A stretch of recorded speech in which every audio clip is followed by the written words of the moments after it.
Hola, ¿se escucha bien? Bueno, buenas tardes a todos. Muchísimas gracias por venir, por estar acá, a esta segunda jornada. Hoy en particular vamos a tratar de charlar, conversar un rato, interactuar con ustedes en función de aspectos procesales y prácticamente, en relación a la práctica, quiero decir, y para eso hemos conformado esta especie de panel que está integrado por el doctor Adrián Landini, que es fiscal de juicio, el doctor Franco Roselo, que es un abogado de la matrícula, que ejerce dentro del fuero penal y en el día de hoy se va a referir más a cuestiones vinculadas a la defensa en un proceso penal. Y finalmente yo voy a hablar sobre algunas cuestiones relacionadas al particular damnificado. Así que le vamos a dar el micrófono al doctor Adrián Landini para que dé comienzo y no perdamos tiempo. Gracias.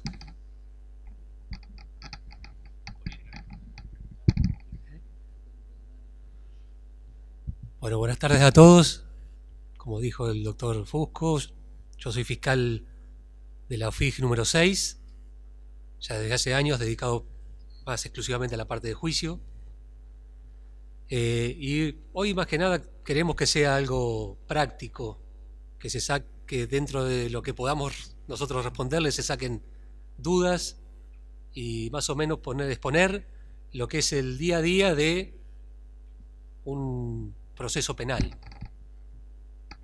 Si bien más relacionado con el tema que estamos tratando de cuestiones de accidentes de tránsito, causas de lesiones, homicidios culposos y la responsabilidad penal, es el día a día de cómo va pasando un proceso desde la etapa de instrucción hasta poder llegar a una etapa de juicio y sus consecuentes recursos.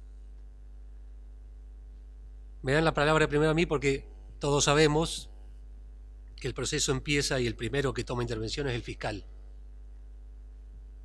Y la fiscalía tiene distintas formas de iniciar o incluso hasta concluir una causa, evaluando la responsabilidad penal en un hecho de lesiones o homicidio culposo. Una vez llegada la causa a la fiscalía, se evalúa la prueba existente, teniendo en cuenta la gravedad de los hechos, si son lesiones, la gravedad de las lesiones. Todos saben que si las lesiones son leves, son de instancia privada, tanto sean dolosas como culposas, y en esas circunstancias el fiscal tiene que evaluar la voluntad de la víctima, y obviamente si no hay una voluntad por parte de la víctima, del damnificado, de continuar con la causa se desestima porque es imposible proceder. Eso establecido por el artículo 290 del Código de Procedimiento. Y hay circunstancias en que, como nadie está ajeno a sufrir un hecho de esta naturaleza, a ser imputado, entre comillas, de un hecho de esta naturaleza, también hay que evaluarlas porque no todo corresponde que se penalice. Hay circunstancias de la vida diaria que llevan a que no se llegue a una culpa, realmente un accionar totalmente negligente, imprudente o con una impericia tal que dé motivo para continuar con una causa. Eso se evalúa de acuerdo a la prueba que haya en la causa, que principalmente lo que más da pie a continuar la causa no solamente son testimonios de personas que pueden haber visto, sino el tema pericial. En penal es un poco más rígido a lo mejor, y cuando tenemos distintas partes buscamos quién fue el culpable, quién llevó a cabo la conducta determinante para que ese accidente se produzca. Y en la mayoría de los casos es el tema pericial el que nos da esa pauta de ver quién es víctima, quién es imputado, quién es la persona que va a ser procesada. Para eso, obviamente, se evalúa todo un relevamiento de la causa, que es lo que el fiscal de instrucción tiene que hacer con las personas que intervienen, policía científica, peritos, que daría pie luego a decir, esta persona es la culpable, llamarlo a recibir una declaración del artículo 308, la vieja indagatoria, y que luego dé pie a una posible elevación a juicio, solicitar al juez de garantía una elevación a juicio que termine en un juzgado correccional, dada la penalidad de los delitos que estamos tratando,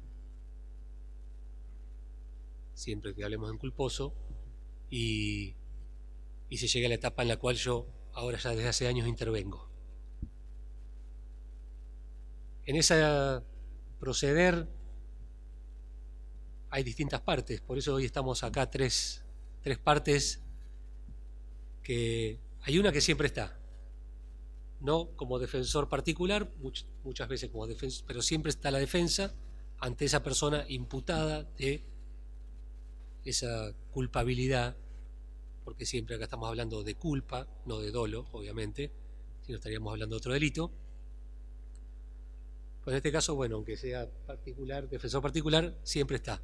Y otra parte en el proceso que puede estar o no estar de acuerdo a la voluntad de la víctima, del damnificado, que es lo que decía el doctor Fusco, el particular damnificado, el querellante privado, o distintas formas de llamarlo, pero en el código nuestro está estipulado como el particular damnificado. Particular damnificado que es la persona damnificada, pero que siempre debe ser representada por un abogado. Esa persona que, si bien en los papeles está del lado del fiscal, porque estamos en parte yendo siempre para el mismo lado, buscando el mismo, pero tiene sus diferencias también, que luego el doctor seguramente, o entre todos, que eso es lo que queremos, vuelvo a insistir, entre todos, vamos a ver cuáles son las similitudes de la función y las diferencias también. Porque como dijimos, es el querellante particular, el querellante privado, y tiene el fiscal, si bien es el acusador, no tiene por qué siempre acusar, tiene la obligación de ser objetivo. Y hay circunstancias que, una vez llegado a juicio, obviamente pueden diferir en la voluntad por parte del fiscal de acuerdo a las pruebas que tiene, de continuar o no con esa acusación, o que pueden diferir, como dice, de la voluntad del particular damnificado, quien puede actuar incluso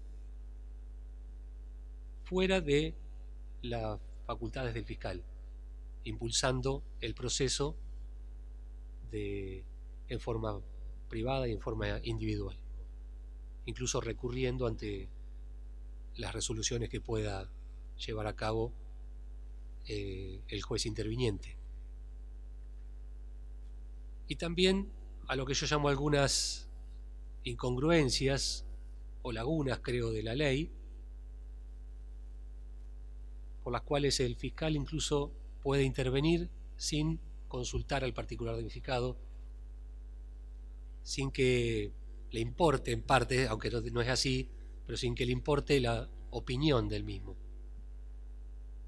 que de mi parte están mal, y por eso las menciono como incongruencias, como lagunas, como algunas cuestiones que la ley tendría que haber establecido y que han quedado sin hacerlo. Le voy a dar, esto va a ser, como dije, me tocó hablar primero a mí, como una pequeña introducción, le voy a pasar la palabra, pero luego queremos que principalmente el discurrir de de la jornada sea con preguntas y con dudas que puedan llegar a tener o que le puedan surgir de acuerdo a lo que vayamos charlando.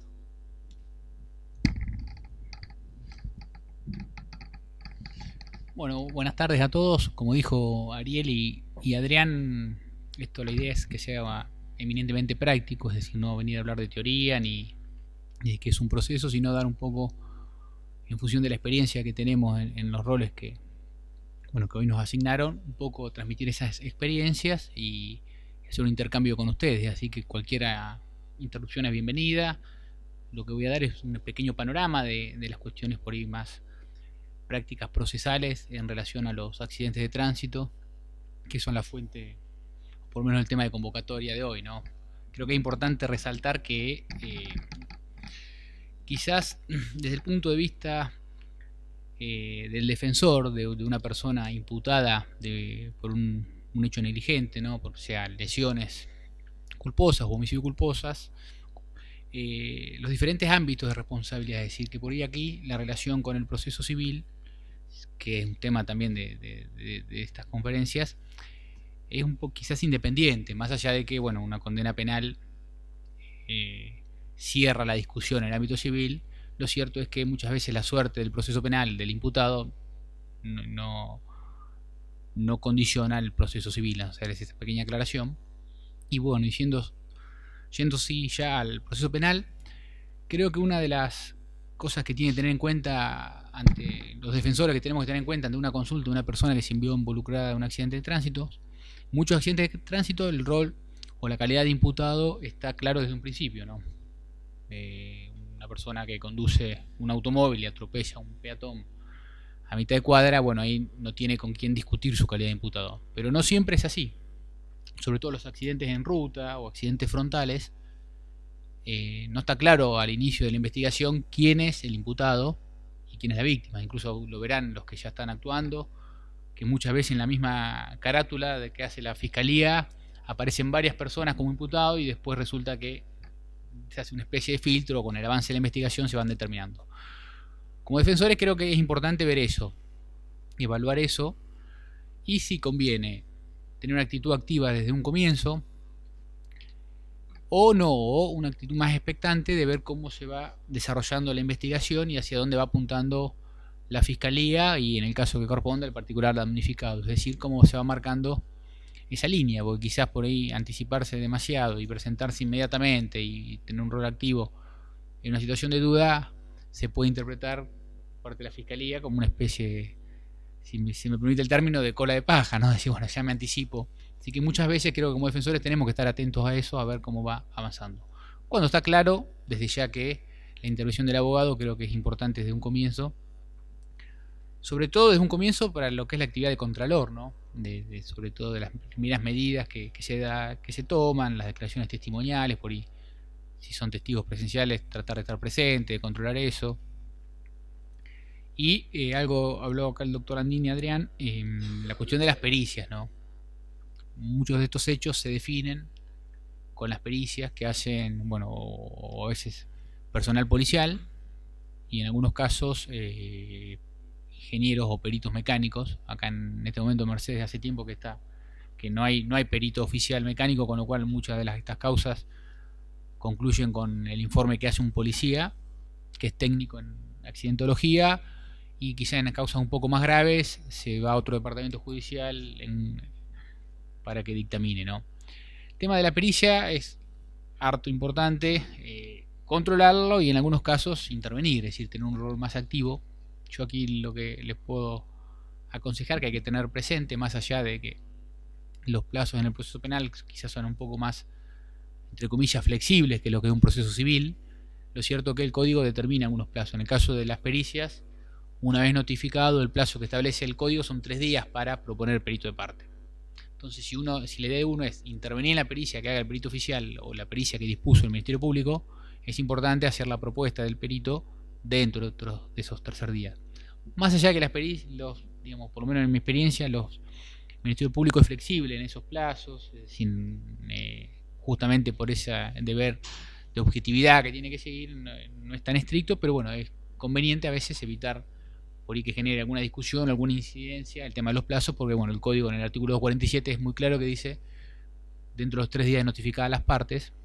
Recordemos que este tipo de actos, las pericias, son una de las pocas actividades que durante la instrucción se notifican. Se notifican a los posibles imputados, si todavía no está claro ese rol, y si no hay abogado particular presentado, se notifica o se cumple con la formalidad de notificar a la defensa oficial. Por eso en aquellos casos por ahí que uno tenga alguna consulta, es importante, si no está directamente presentado, por ahí controlar esos aspectos para, si es la idea del cliente o de uno como defensor, hacer la pericia particular o por lo menos controlar la que se haga, estar atento a eso, porque vencido ese plazo, el fiscal tranquilamente puede desestimar el pedido de perito de parte, con lo cual no es lo mismo tener un rol de control y participar en la pericia que tener una opinión, una consulta posterior respecto a una pericia ya hecha con sus conclusiones. Entonces por ahí estar siempre atento a esas cuestiones, ¿no? de los peritos. Respecto de, bueno, vamos a suponer que ya hay un imputado determinado y que es nuestro cliente.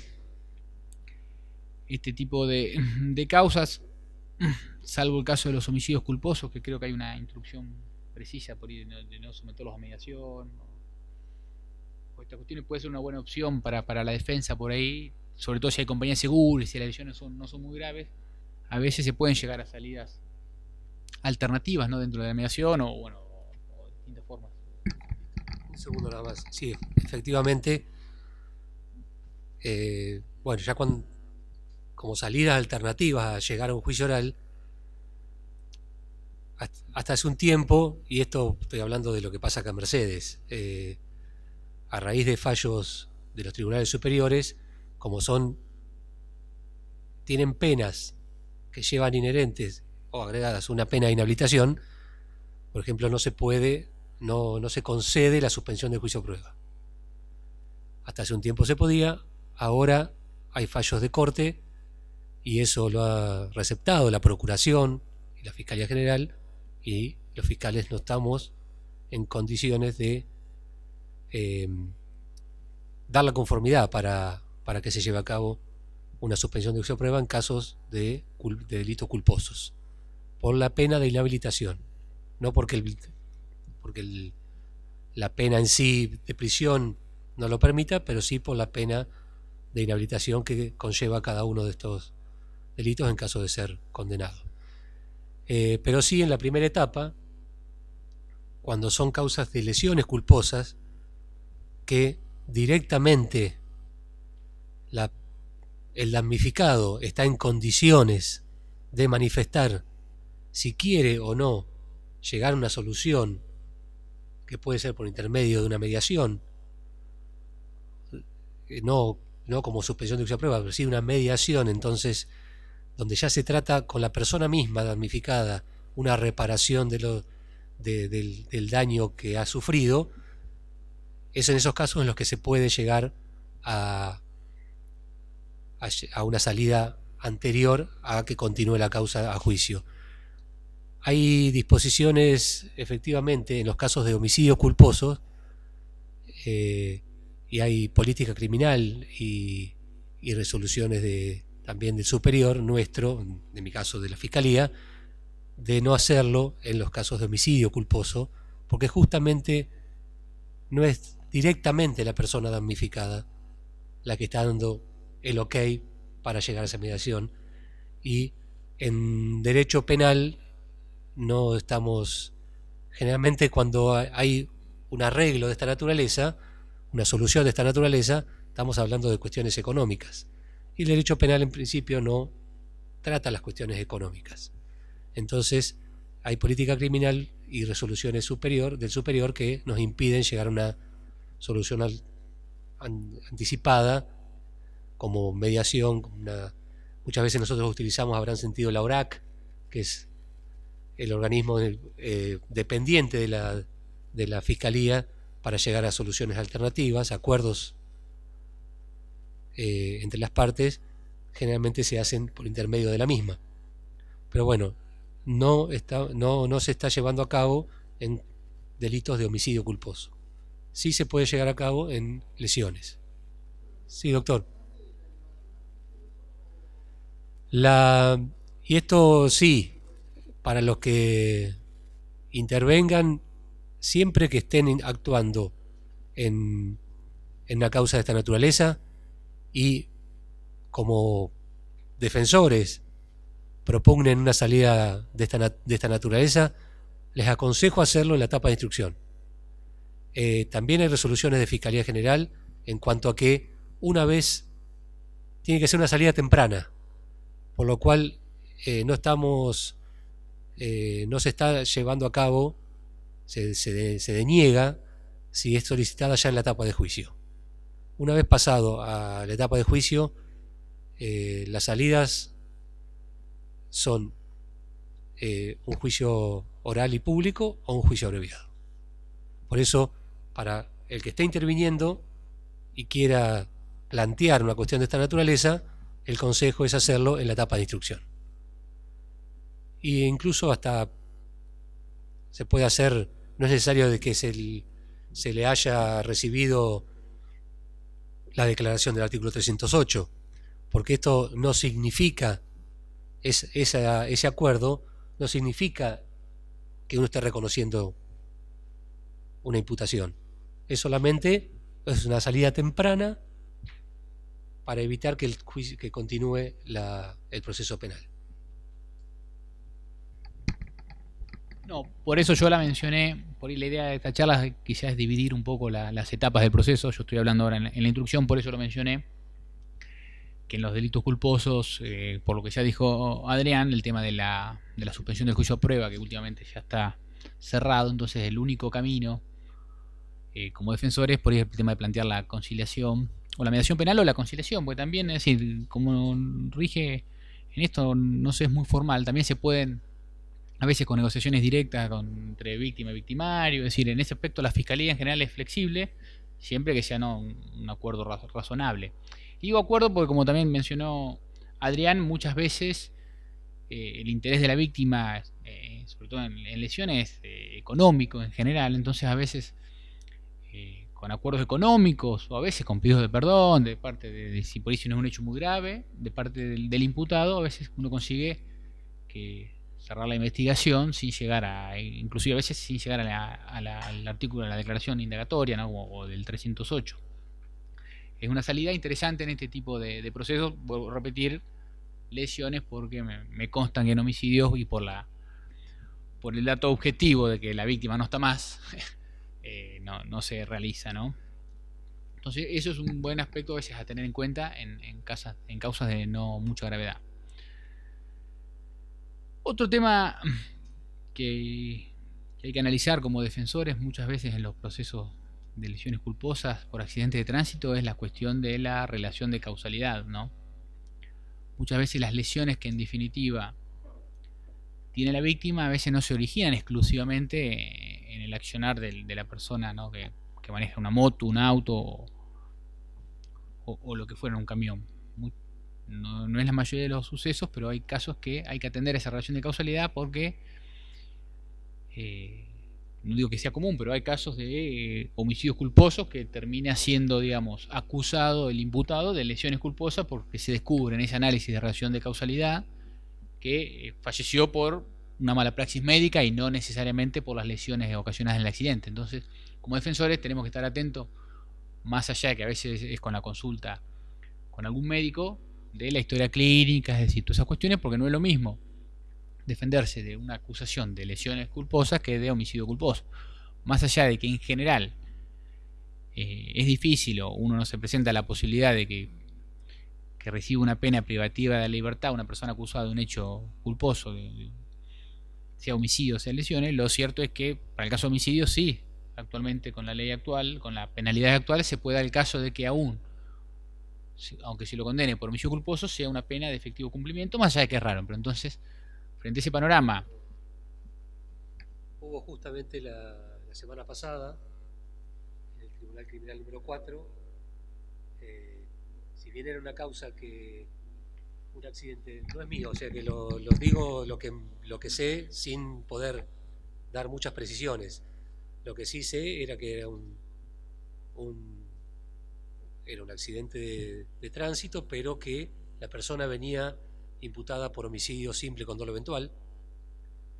El Tribunal 4, si bien bajó la calificación a homicidio culposo, agravado, por el número de víctimas, por la conducción imprudente de un vehículo automotor, lo condenaron a 4 años de prisión, a una pena de cumplimiento efectivo. Obviamente, por el momento la persona no, por lo que yo sé, dispusieron hasta que quede firme una prisión domiciliaria, pero la persona está cumpliendo está en prisión, aunque sea domiciliaria, está en prisión. Hasta este momento no era lo más normal, pero lo estamos viendo más seguido. Sabemos cómo está en boga el tema de los hechos de accidente de tránsito, y eso ha sido también motivo de las últimas modificaciones de los artículos 84 y 94 del Código Penal, más aún con el tema de la alcoholemia, el profugarse del lugar al momento de los hechos, que han elevado el monto mínimo de la pena a el límite de una pena de cumplimiento efectivo a una pena de suspenso. Sé de otro caso en particular, en Bahía Blanca, que también hace menos de un mes, por 3 hechos tenía 3 hechos distintos de homicidio culposo, la persona fue detenida con 6 años de prisión, por lo cual lo que venía diciendo el doctor Rossello es así. Esto es la posibilidad de que cada vez tengamos más condenas con penas de cumplimiento efectivo, se está dando en la práctica. No, por eso es importante, si uno está frente a una situación en que puede conseguir ese cambio, pues analizar bien el tema de la historia clínica, ¿no? Generalmente hay una relación de causalidad directa entre las lesiones, ¿no? y el accionar, pero bueno, es un tema también como defensores a tener en cuenta. Y también como defensores en este ámbito de delitos es donde quizás hay que tener un buen manejo del tema de la teoría y la imputación objetiva, que creo que lo vieron con el doctor Petit el martes pasado. O sea, le diría que es casi, si bien técnicamente no con exclusividad, pero prácticamente donde se puede hacer valer, o por lo menos un buen manejo de esta teoría de la imputación objetiva, da herramientas a la defensa para neutralizar algunas imputaciones, algunas acusaciones que se puedan formular a los clientes, ¿no? O sea, entonces esos consejos por ir de la práctica, de tenerlos en cuenta, creo que son consejos que les pueden ser de utilidad para el día a día frente a la situación de tener que defender a alguna persona acusada o imputada de algún delito culposo, sobre todo en el ámbito, ¿no? de la instrucción. Le voy a ceder la palabra al doctor Fusco, que como adelantamos va a analizar la posición del particular damnificado, que como también dijo Adrián, no es parte imprescindible en el proceso penal, pero en este tipo de hechos también debe ser donde más común es, que es los accidentes de tránsito. Gracias. Bueno, un poco atado a lo que decía Franco recién, tal vez cuando uno analiza en principio la figura del particular damnificado y la trata de aplicar al trámite de algún delito en particular, claramente son análisis más generales que aplican a todos los delitos, pero la mayoría de las veces la presentación como particular damnificado en el proceso penal, en los casos de accidentes de tránsito, va atado a una cuestión económica, si se quiere. Entonces genera mucho interés en el cliente estar más pendiente de lo que pasa en el proceso penal, y desde ahí se abre un espectro de trabajo más importante para el profesional que ejerce la profesión de manera libre e independiente. Es un campo de captación de trabajo bastante relevante. No en todos los delitos la víctima o el afectado por el delito tiene intenciones naturales de estar presente y saber lo que pasa en el proceso. Tal vez en algunos casos de violencia de género últimamente, y en particular los accidentes de tránsito también, porque está en el foco la mayoría de las veces, casi en forma exclusiva, la cuestión patrimonial. Muchas veces el afectado por el delito tiene distintas motivaciones en su pensamiento, asegurar el sentimiento de justicia, que se le aplique una pena a aquel que me lesionó o aquel que con su negligencia mató a un familiar, o procurar que además de la pena también tenga la inhabilitación para que no le vuelva a ocurrir a otro. Estas motivaciones siempre uno las escucha en el cliente, pero en definitiva el contenido económico siempre es lo sustancial. Por eso se abre un campo importante de trabajo. ¿Qué es el particular damnificado? Lo estamos escuchando mucho últimamente porque es una figura que dentro del proceso penal ha adquirido mucha relevancia. Esa relevancia que adquiere proviene de la noción de la revalorización de la víctima. Durante mucho tiempo, los que estamos más cerca de este fuero, analizamos los comentarios de la calle, los reclamos de la sociedad en general. Muchas veces hemos escuchado como un cuestionamiento: ¿cuántos derechos tiene el imputado dentro de un proceso penal? Bueno, se ha venido dando un fenómeno con el tiempo en el cual los derechos de la víctima se tratan de equiparar o equilibrar de algún modo, y ese fenómeno no se produce por sí mismo, sino que ha tenido primero un desarrollo importante jurisprudencial y también normativo. El desarrollo normativo más importante es la incorporación de esta figura del particular damnificado al Código Procesal que se encuentra en vigencia en la actualidad. El Código Procesal anterior lo reconocía, pero con una facultad muy restringida y una participación mínima en la parte final del proceso. En el proceso actual, cuando entró en vigencia el nuevo código, tenía algunas facultades, y con el tiempo fue adquiriendo más y más hasta llegar al día de hoy, donde tiene facultades incluso acusatorias, ¿sí? Es una herramienta muy útil, la del particular damnificado. Tiene como finalidad cooperar con la ilustración del proceso, con la búsqueda de esclarecimiento de la verdad. Muchas veces, como decía el doctor Landini hace unos momentos, lo razonable sería que prácticamente trabajen en equipo con un mismo objetivo.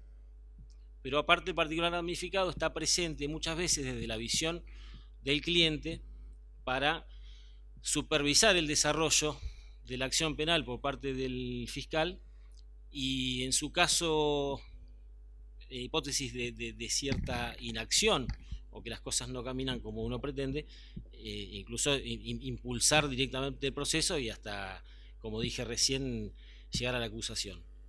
En términos prácticos, el Código Procesal es bastante claro, aunque tiene ciertos baches, pero la normativa procesal determina. A ver, ¿qué es lo que hacemos cuando recibimos a un cliente en el estudio que tiene intenciones de estar cerca del proceso? Bueno, una sugerencia acorde a la necesidad del cliente es que se presente como particular damnificado. ¿Quién se puede presentar como particular damnificado? Esto lo podemos explicar o no, es más teórico, pero es quien se siente ofendido por un delito. Es a quien le llegan los efectos de un delito. Esta cuestión, este concepto que surge del propio código tiene algunos cuestionamientos desde el punto de vista terminológico, porque y también hacia la admisibilidad después o la receptación por parte del juez de esta figura. Quien se siente ofendido por un delito, pareciera que ya estamos hablando de que el juez, cuando va a decidir si nos va a aceptar o no, tiene que hacer un juicio de valor respecto de si el delito existió o no, ¿sí? Pero esto que ha tenido también cierto desarrollo jurisprudencial, fue aclarado por la Corte en un fallo que decía que es particular damnificado el que lo sería si el delito se hubiera cometido en forma en que es presentado como tema de investigación. Es decir, el primer análisis que hace el juez para saber si acepta a una persona o no es en potencial, no se requiere de ninguna certeza particular. Pareciera que un evento constituye un delito, me llegan los efectos y le pido al juez. Ahora, ¿de qué manera le pido al juez que me tenga por presentado como particular damnificado? Esa es la forma, ¿sí? Uno de los primeros requisitos. No podemos presentarnos, pedirle al fiscal que nos tenga por particular damnificado, empezar a pedirle prueba. Eso requiere de una decisión del juez de garantías. Entonces, la forma de presentarse al juez de garantías es por escrito, con patrocinio letrado siempre, y si no es con patrocinio, es con poder. Y ese poder tiene que ser exclusivamente un poder especial. Si el expediente ya está iniciado, obviamente vamos a tener todos los datos para insertar en el poder especial y que no quede lugar a dudas para qué está otorgando poder. Si todavía no existe una causa penal y es que vamos incluso a formular una denuncia y constituirnos como particular damnificado, o la denuncia todavía no está, digamos, está en la instancia en que aún no llegó a la fiscalía o no tiene número de IPP o lo que fuera, basta con consignar en ese poder especial las cuestiones más que identifican concretamente cuál es el hecho, fecha, el tipo de delito, quién podría ser el imputado. Con estos datos consignados en el poder especial son suficientes para poder intervenir en el proceso penal. Y después, sí. Es muy importante porque en algunas cosas es un poco más flexible que en el proceso civil. Los jueces de garantía con esa exigencia son muy, por la redundancia, exigentes. Es decir, muchas veces el cliente no trae el poder que le hizo al abogado que va a hacer la función civil, el poder para hacer la función civil, y dice para presentarse el accidente de tránsito. Sí. Individualizados no se lo van a admitir. O sea, los jueces, por lo menos acá en este departamento judicial, son muy estrictos. Por eso hay que tratar de individualizarlo. No, y en general diría que es casi una cuestión uniforme en toda la provincia. Si no está perfectamente individualizado, no es posible tomar intervención. El juez no lo va a aceptar. Y después los requisitos formales de presentación, además, demostrarla, si no es propiamente la víctima o es alguno de los familiares, acreditar el vínculo con esa persona y los requisitos básicos de cualquier presentación: bono, anticipo previsional, y en este caso se paga la sobretasa de justicia, y ni se les ocurra ir a un juzgado de garantías de Mercedes sin pagar la sobretasa de justicia, porque les miran el comprobante de pago hasta el último ítem, y si no está tasa y sobretasa, sí, la tasa y la sobretasa, o sea, la sobretasa es la que te controlas más. Sí, eso lo entiendo. Tal cual. Elaborada esa presentación donde le explicamos sucintamente al juez por qué queremos ser particular damnificado, qué vinculación tenemos con el delito, el cumplimiento de los recaudos formales, el juez de garantías tiene que dictar una resolución fundada en la cual decide si acepta o no a esa víctima o particular ofendido con esa figura, y en el caso de que el juez lo rechace, esa es la primera opción que quien pretende ser constituido como particular damnificado tiene la opción de recurrir y que la Cámara revea esa decisión. Muchas veces nos encontramos, sobre todo en las cuestiones de delitos culposos, y cuando hay algún evento donde por ahí hay delitos recíprocos, los jueces son propensos me refiero a qué caso, donde una persona que quiere presentarse como particular damnificado también en el mismo hecho podría ser imputado, y muchas veces los jueces rechazan esa presentación por prematura, hasta tanto el accionar del fiscal avance de manera tal que permita saber si va a ser imputado o si en definitiva es realmente la víctima y va a seguir en el proceso después en ese rol. Es importante saber el momento en el cual el particular damnificado se puede presentar en el proceso, siempre circunscribiendo, ¿no?, a lo que estamos conversando, que es la etapa de la instrucción, ¿sí?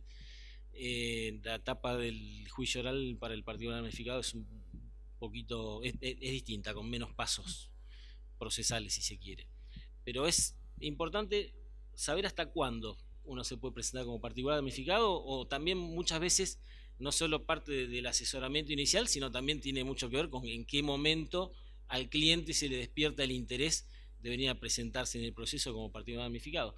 Y en ese punto el Código Procesal también tiene, no digo un bache, pero sí una redacción que puede dar lugar a dudas. El Código dice que la presentación como particular damnificado frente al juez de garantía se puede dar hasta la oportunidad prevista en el artículo 336. 336 es lo que nosotros conocemos como la elevación a juicio, pero ese 336 tiene dos momentos. Uno de los momentos es cuando el juez cuando el juez ordena correr traslado de las conclusiones del fiscal a la defensa. Y otro momento que también transcurre dentro de la misma norma, dentro de ese mismo 336, es el plazo de los 15 días que el defensor tiene para evacuar el requerimiento de elevación a juicio, ¿sí? No son uniformes las soluciones. La sugerencia esencial es tomar como referencia la posibilidad más restrictiva, que es aquella la oportunidad en la que el juez decide correr traslado. Y en apoyo de... Sí, te escucho.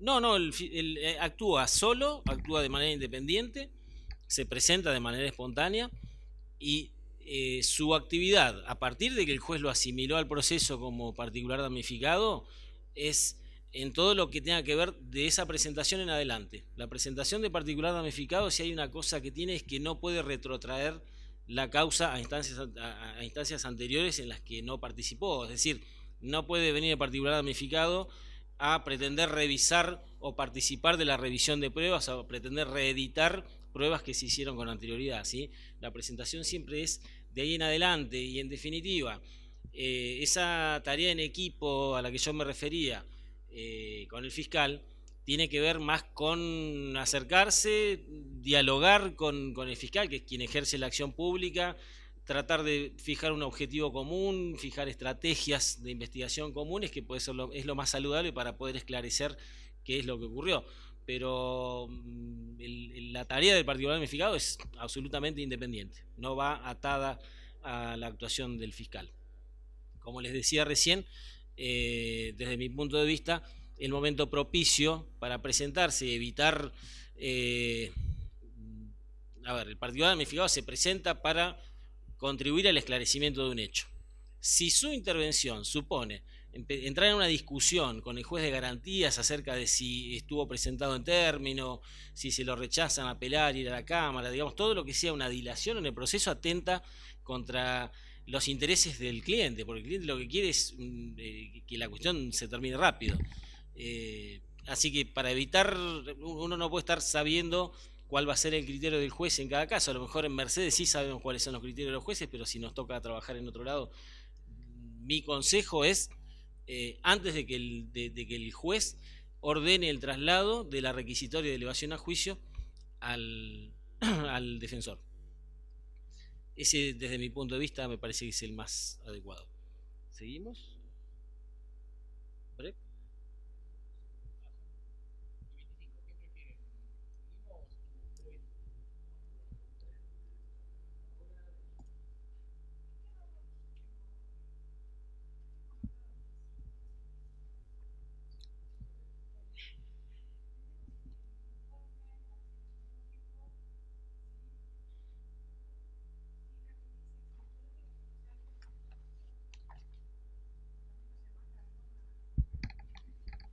Sí, pero bueno. Sí. Sí, Mercedes lamentablemente hace ya años que desde el que se jubiló el último perito accidentológico, que era el licenciado Estevena, de la asesoría pericial de acá de Mercedes, no hay peritos accidentológicos que son ingenieros mecánicos, los peritos para ser peritos accidentológicos. Entonces, realmente, salvo en casos muy difíciles, de dilucidar, se está llegando a juicio con una pericia, que no es pericia, en realidad es un informe técnico de un accidentológico vial de, que generalmente la diferencia puede estar, por lo menos desde mi punto de vista, muchas veces el que lo hace es, nosotros lo llamamos perito, pero bueno, un perito accidentológico, pero es de policía científica.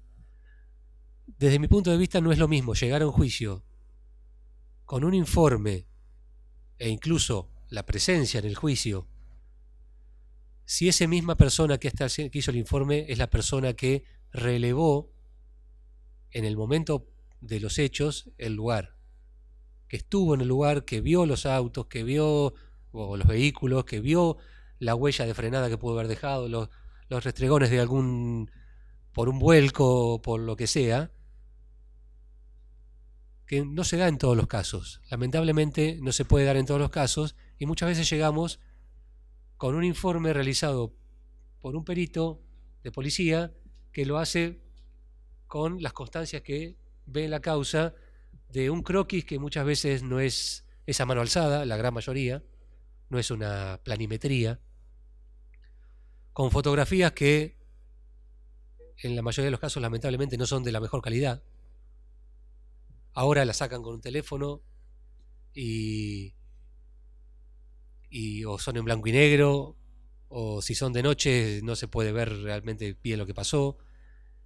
Entonces, bueno, esas son deficiencias de instrucción que después no logran y que incluso atentan contra la búsqueda de la verdad. Y eso lo vemos después, en definitiva, en la resolución que pueda tomar el juez, si le convence o no le convence esas circunstancias. Si uno llega con eso y no tiene otros elementos de cargo, que puedan ser testimonios de personas que vieron, que a pesar de que muchas veces ven cuando el personal policial llega al lugar, lamentablemente el 99% se fueron o llegaron tarde y no vieron nada. No es lo mismo. Antes teníamos estos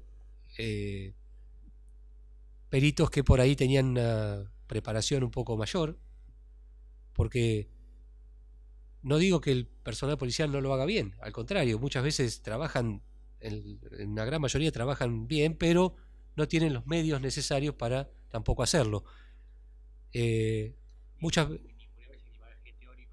no, bueno, pero no, por eso son informes accidentológicos. Y la mayoría de los jueces los van a ingresar como un informe accidentológico, lo que como defensores pueden o deben solicitar es la presencia de ese perito, de ese técnico accidentológico que vaya al juicio y dé las explicaciones del caso.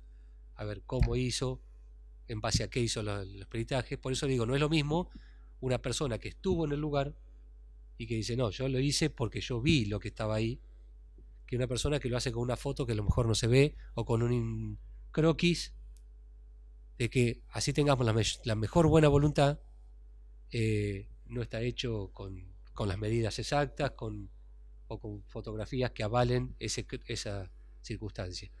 Por eso, a veces es difícil llegar en estos casos a una verdad absoluta, que nunca llegamos generalmente, no sé, pero sí estar lo más cerca de lo que realmente sucedió.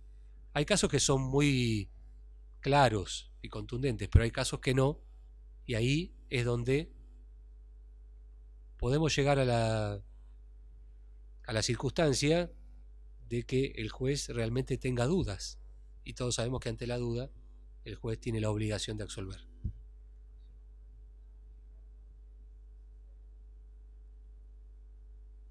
Sí, generalmente cuando se solicita, o el particular fiscal muchas veces propone perito de parte.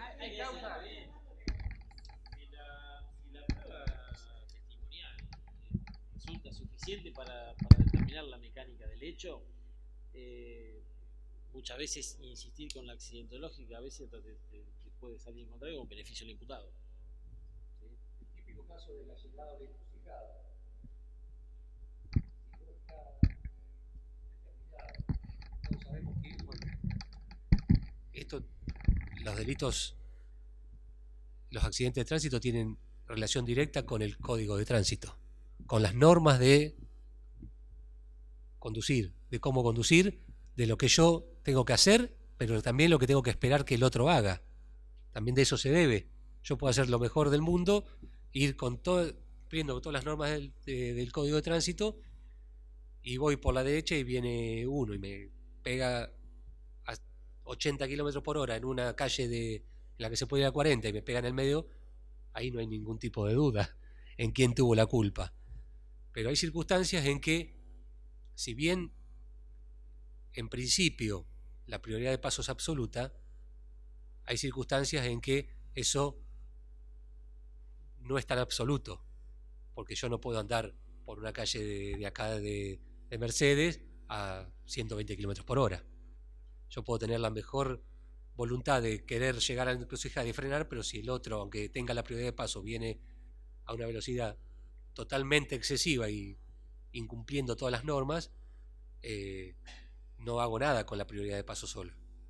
Entonces, son circunstancias que se evalúan caso por caso, que no son flexibles, no es tan rígido, que no todo 2 más 2 es 4. Pero bueno, en causas, como decía no sé si fue Ariel, o en que la cuestión es más dudosa, ahí sí, por ahí conviene tanto para todos, porque yo como fiscal, como digo, no tengo la obligación de que sí o sí, porque soy fiscal, tengo que acusar. Tengo que llegar a la verdad. Yo tengo la obligación de ser objetivo y de llegar a la verdad. Y si tengo que hacer prueba, porque también es una obligación del fiscal, no puedo yo decir, tengo esta prueba y me la guardo porque no me conviene. No, no es así. Yo tengo la obligación de poner todas las cartas sobre la mesa, sean en beneficio de quien sean.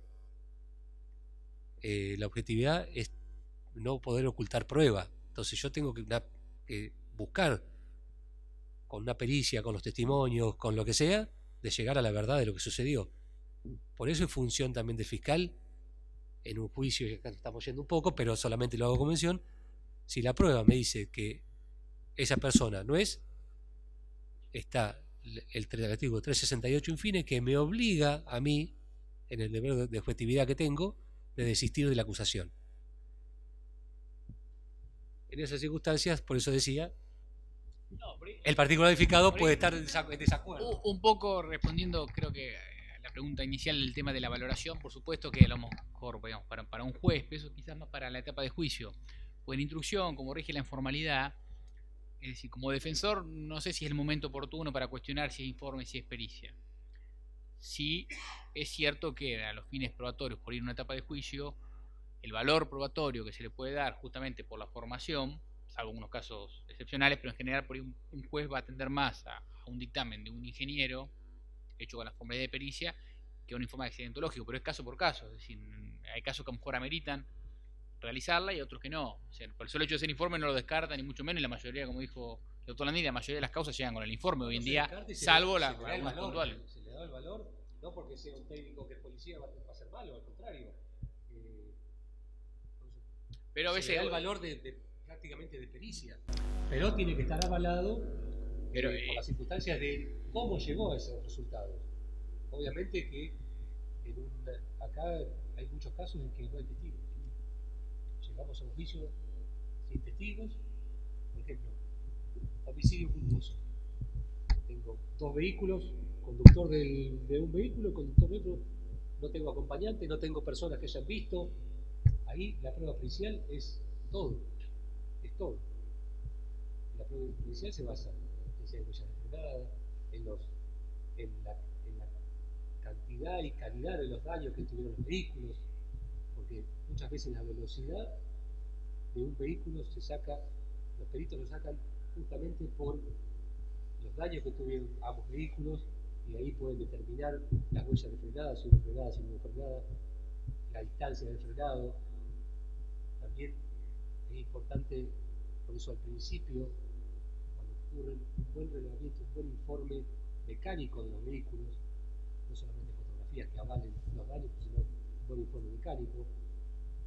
Eso lamentablemente tampoco muchas veces se ve, y eso es lo que da pie a que el perito pueda decir, no, este vehículo venía aproximadamente a tal velocidad y este vehículo venía a tal otra. Muchas veces llegamos y el choque es justamente frontal, y sabemos que una circunstancia de una llegada encrucijada, depende de la velocidad, se cambia en milésimas de segundo. Todo depende también. Yo puedo llegar junto y frenar, pero también puedo llegar junto y acelerar. Y el impacto a lo mejor lo tengo atrás, pero eso no significa que no tenga la culpa porque tenga el impacto atrás. Entonces, muchas veces yo digo, es más difícil dilucidar una causa de un homicidio, una lesión culposa, que un homicidio doloso, que un abuso sexual. A veces prefiero tener, yo en juicio, un abuso sexual, un homicidio es mucho más fácil para trabajarlo que llegar a una certeza normalmente por un delito culposo. Bueno, lo que pasa es que el delito culposo, precisamente lo que hay que demostrar es la culpa, hay que mostrar cuestiones subjetivas. Y la referencia siempre es que la carga de la prueba la tiene la acusación, es el fiscal, y en su caso, si no lo logra, el particular damnificado, ofreciendo prueba, el que tiene que tender a esa demostración. ¿Sí? Por ahí la figura del defensor va a ser un poco más cómoda en la medida que va observando que el desarrollo de la prueba no le arroja al fiscal certezas sobre esa negligencia que uno está buscando. Y lo que hay que tener en cuenta es que en la medida que el proceso va avanzando, el fiscal tiene que ir tomando decisiones en base a las pruebas que va obteniendo. Primero si va a llamar al imputado al 308, después si va a requerir a juicio, si va a requerir alguna medida de coerción. Y el particular damnificado está permanentemente observando ese desarrollo de la prueba, y en la hipótesis de que la propia acción del fiscal no lo consigue, tratar de suplir. Ahí está el trabajo en equipo. Si el fiscal no está advirtiendo cuál es el elemento de prueba que tiene que producir para llegar a demostrar esa negligencia o esa culpa, y bueno, del trabajo en equipo, de la charla conjunta, de la generación de ideas para producir prueba, surge esa actividad procesal que va a llegar al resultado. En este tipo de delitos es importante, si el fiscal no se convence de la negligencia, de la culpa, de ese elemento que es necesario para la demostración del delito, es uno de los pocos casos donde el particular damnificado no tiene mucho para hacer. Si al fiscal no lo convence y no quiere llamar a la declaración del 308 al imputado, el particular damnificado no puede hacer nada más que intentar algún artilugio vinculado a una recusación del fiscal, por ejemplo, sería la única posibilidad. Pero si el fiscal no se convence, entonces la colaboración del particular damnificado es en esta etapa de instrucción, en observar el desarrollo de la prueba y proponer esas diligencias que sean útiles para esclarecer el hecho. No siempre que el particular damnificado ofrece o le propone una prueba, el fiscal la va a producir, porque si el fiscal no coincide en la perspectiva, puede no ordenarla, tiene que hacerlo de manera fundada, y en ese caso se va a producir el mismo sistema o la misma posibilidad que tiene el imputado cuando hace las conclusiones, o sea, formula el requerimiento de elevación a juicio en la oportunidad del 334. Si rechazó medidas de prueba o del imputado o del particular damnificado, tiene que informar el cierre del sumario, y en esa hipótesis el particular damnificado va a tener la posibilidad de requerirle al fiscal general que revise la razonabilidad de esa medida de prueba, y ahí tiene una segunda oportunidad. Esto es si el fiscal avanzó, requirió. En el primer caso, si alguien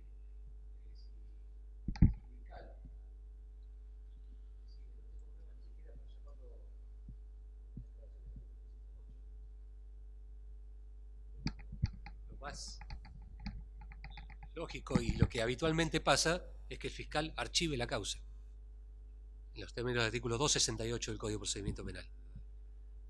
La única posibilidad que tiene el particular damnificado en esas circunstancias es pedir la revisión del archivo al fiscal general.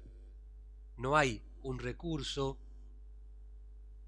ante la Cámara o ante el juez de garantía, ante un superior que no sea el superior del mismo fiscal. Entonces lo único que puede hacer es pedir la revisión de ese archivo. Si ese archivo, una vez que interviene el fiscal general, es confirmado por el fiscal general, no tiene ningún otro recurso. Puede pasar, como pasa, no la mayoría de las veces, pero en muchas circunstancias, que el fiscal general dice: no, fiscal, te equivocaste, acá tenés que seguir investigando, el particular verificado te está pidiendo tal y tal medida. Continúa, se reabre esa causa y continúa la investigación. Pero si el fiscal general confirma que la resolución de archivo del fiscal de primera instancia, para llamarlo de una forma, está bien, no hay recurso en contra de eso. Sí. No. Había una pregunta, creo.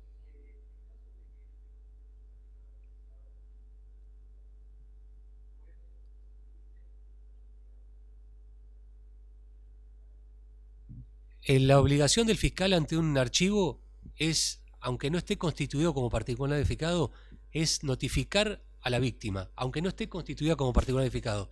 Y la víctima, a pesar de no estar constituido, puede solicitar la revisión de ese archivo por parte del fiscal al fiscal general.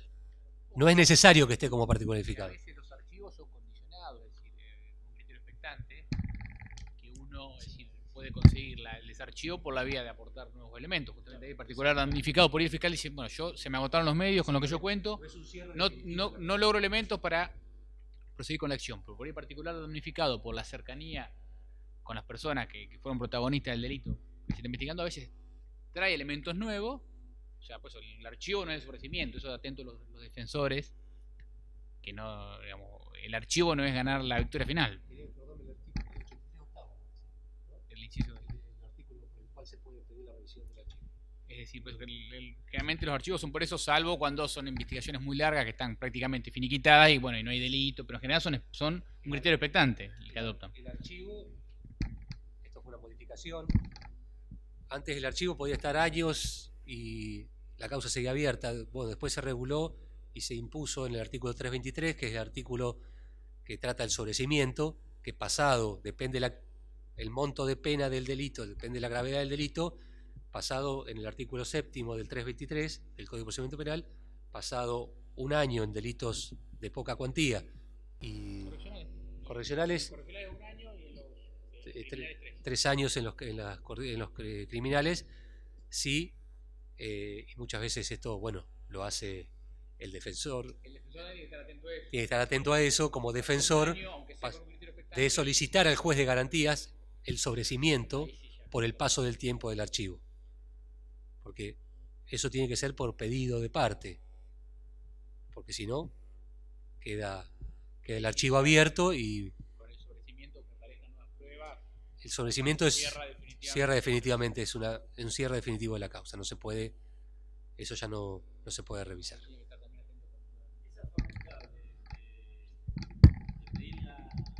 La revisión de la razonabilidad del archivo o de pedir el desarchivo, básicamente es una facultad que tiene la víctima, independientemente de la manera en la que esté presentado en el expediente. Son dos cosas que las tenemos que separar, son bien distintas. Una de las hipótesis es la que decía Adrián recién: se le notifica el archivo a la víctima, tiene 5 días para pedir esa revisión. Pero eso, como decía Franco, no se agota en ese momento, porque en cualquier otra circunstancia, incluso pasado el tiempo, la propia víctima, sin constituirse en particular damnificado, con patrocinio letrado, puede presentarse e informarle al fiscal la aparición de nuevas medidas de prueba que pueden esclarecer el hecho y de esa manera generar el desarchivo. Esto ¿no? ¿No son 5 días de plazo? Es uno de los pocos casos que no hay plazo establecido. El límite de un año. Sí. La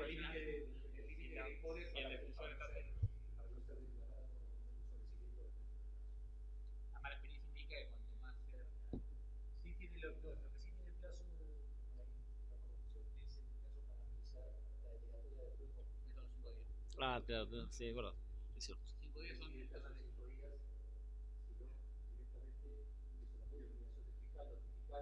Cierre de sumario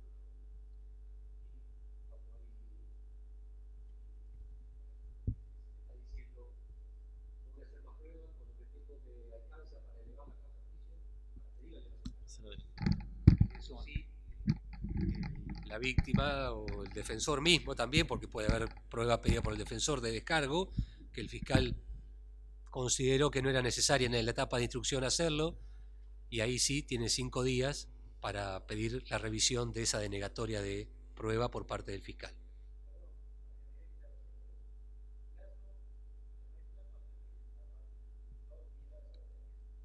Exactamente. Si es exactamente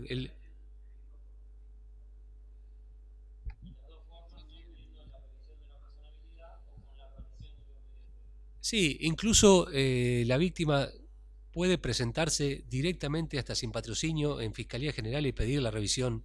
No es necesario el patrocinio tampoco. Siempre y cuando sea la víctima. Si está con partido unificado, obviamente sí, necesita el patrocinio.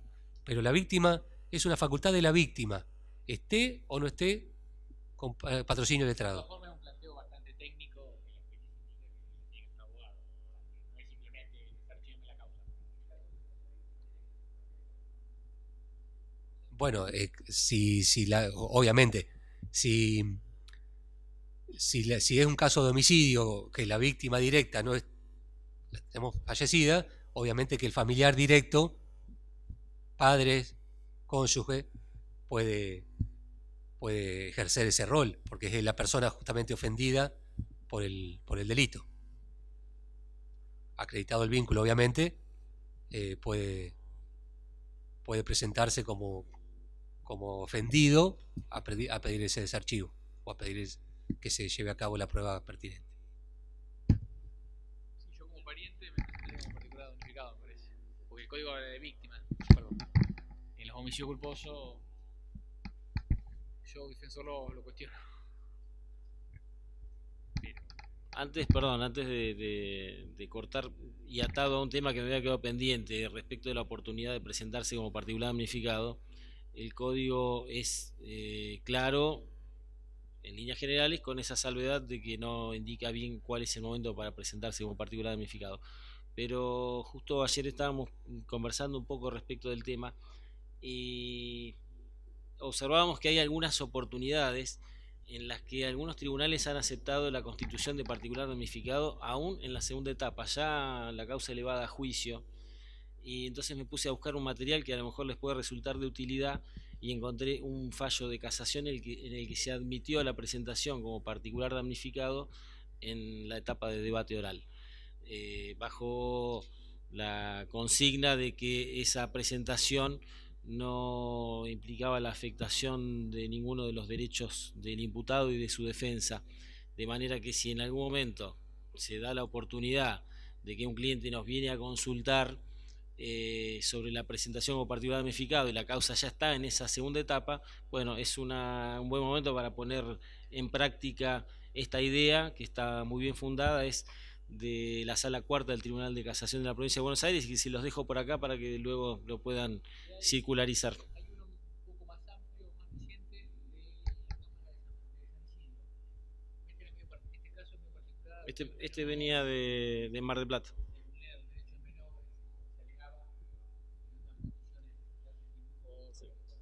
Hay uno más reciente que no es un menor, es un caso normal de un cliente cualquiera que se decidió presentarse luego del momento que estipula la ley, y en la Cámara de San Isidro le hizo lugar al planteo.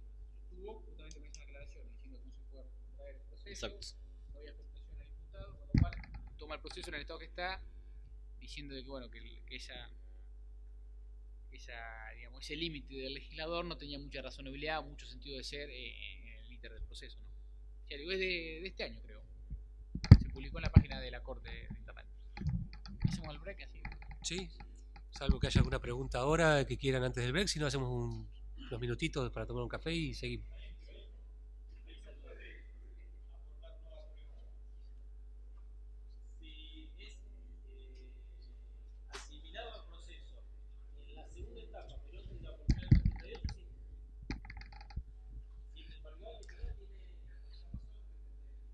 La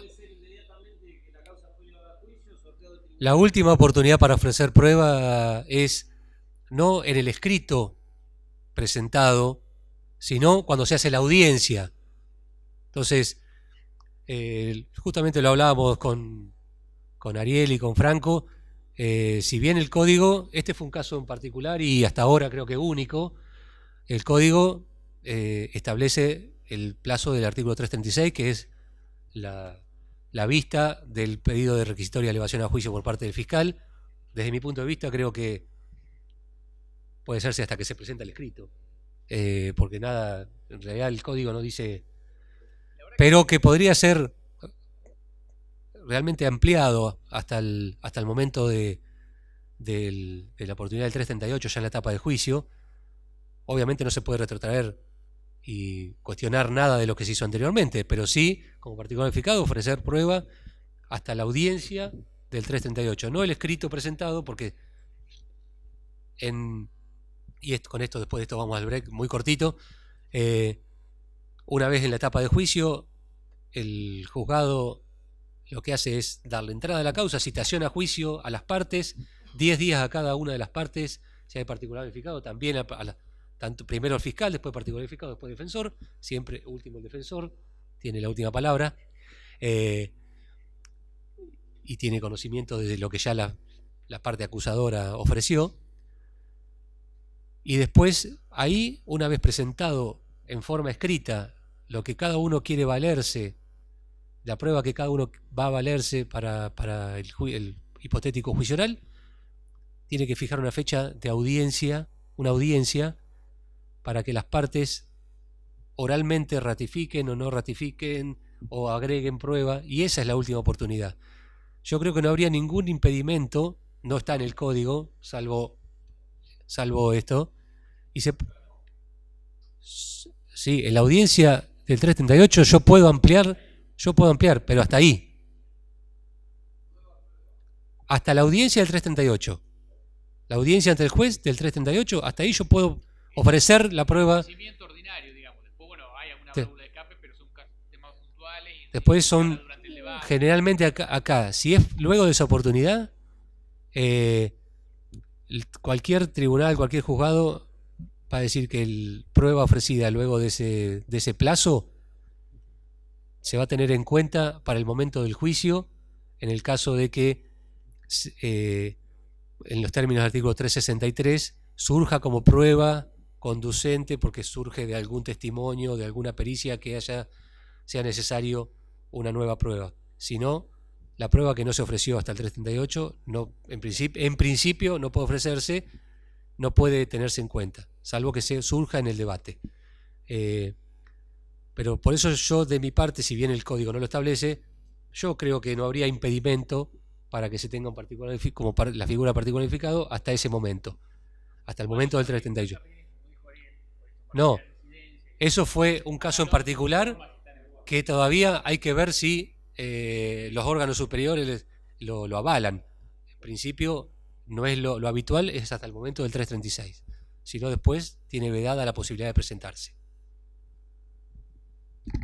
Bueno, hacemos un café y retomamos la etapa de juicio porque ya estamos.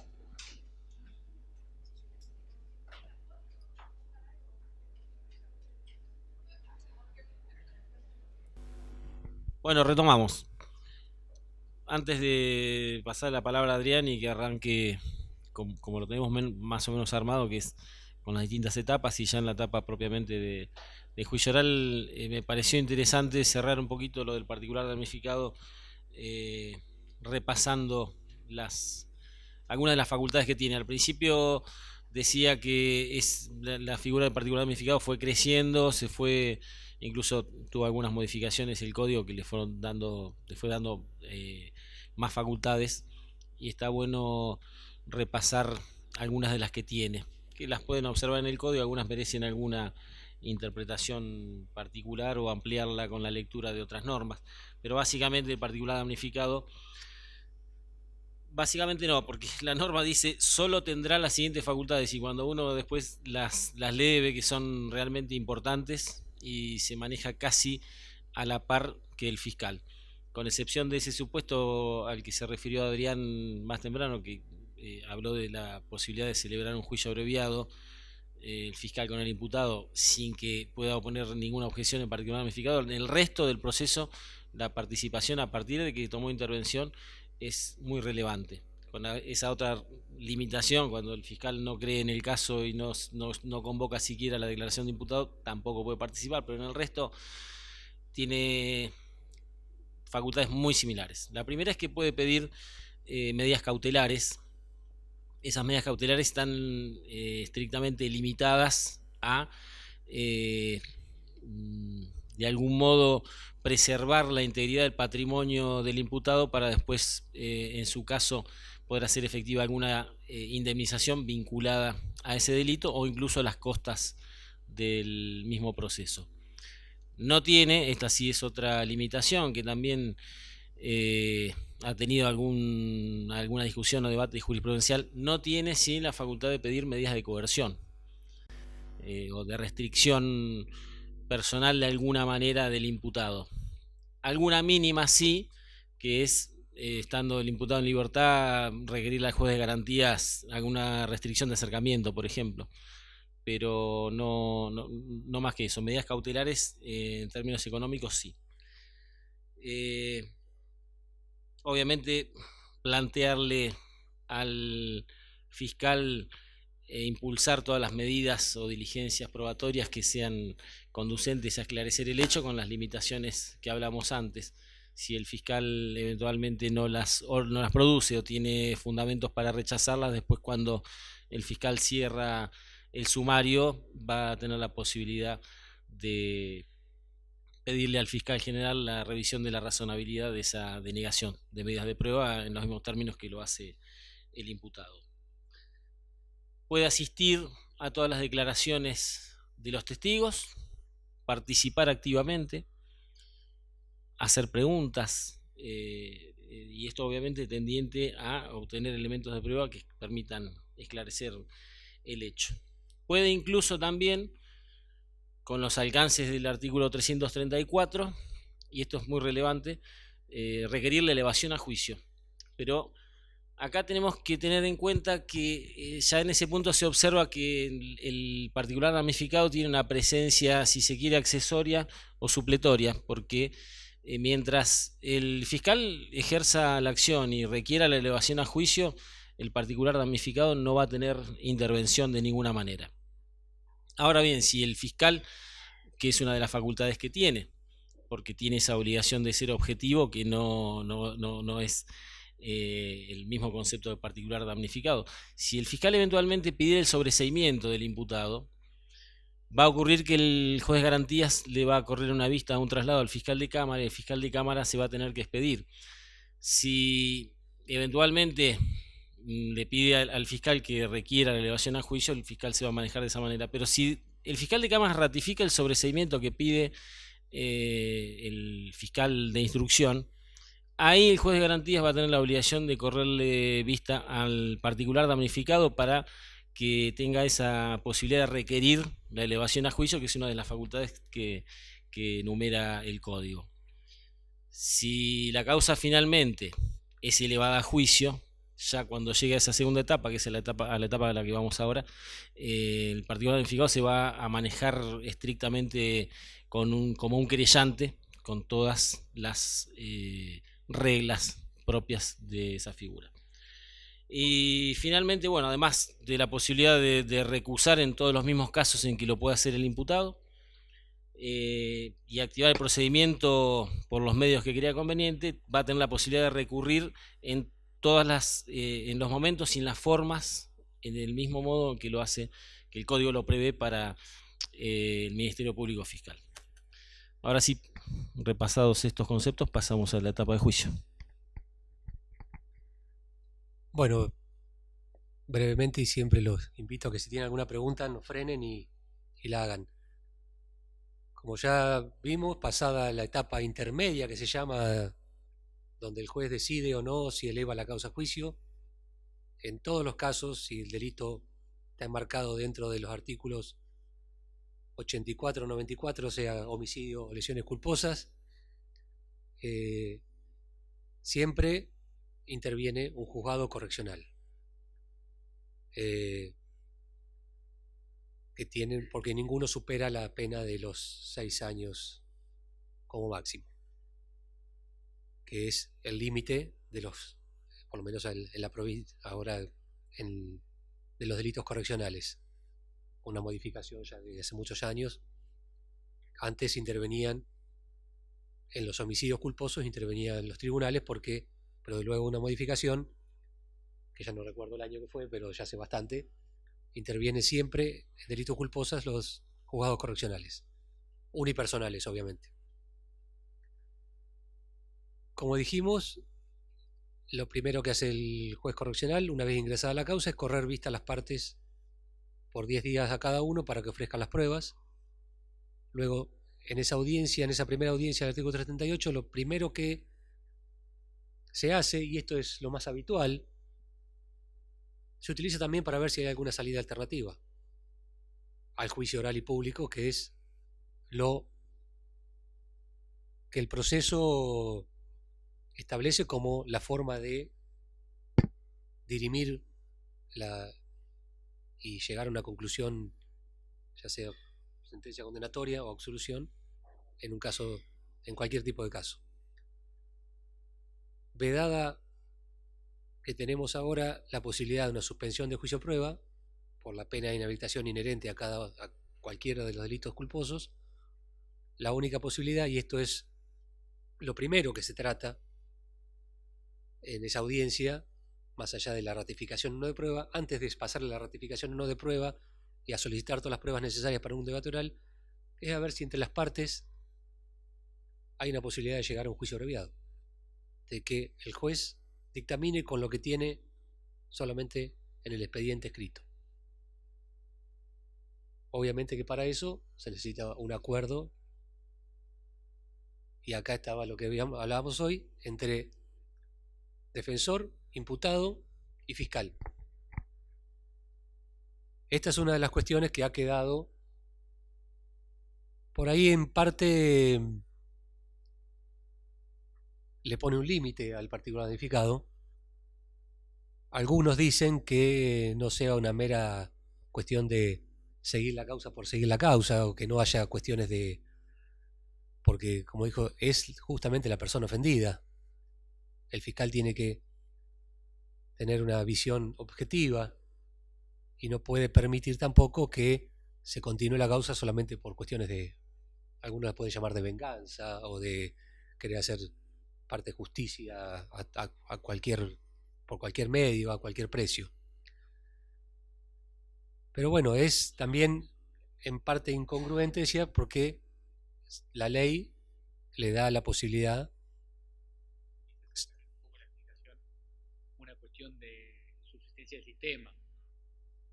El tribunal unificado no es sencillo de conmover o de que esté por ahí, sobre todo con las cuestiones de pena, que esté de acuerdo con la visión del fiscal, que el fiscal, como dijo Adrián, es objetivo y a grandes rasgos representa a la sociedad. Entonces, muchas veces la fiscalía, generalmente lo que para el fiscal es suficiente como sanción, muchas veces para el particular damnificado, justamente por ese interés particular y por esa afección directa con el daño causado por el delito, se generaría casi la imposibilidad práctica de hacer juicio abreviado, y el sistema procesal tal cual está implementado en la actualidad no funcionaría. El sistema de juicio abreviado no funciona bien.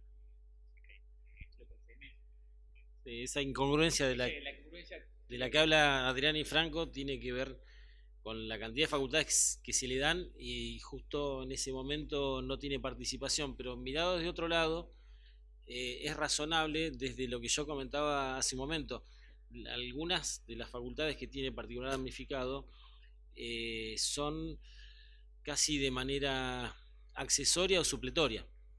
En general, el particular damnificado va para el supuesto que analizábamos recién. ¿Cuándo puede requerir la elevación a juicio? Cuando no lo hace el fiscal. Recién ahí el juez le da la posibilidad de intervenir y expedirse al respecto.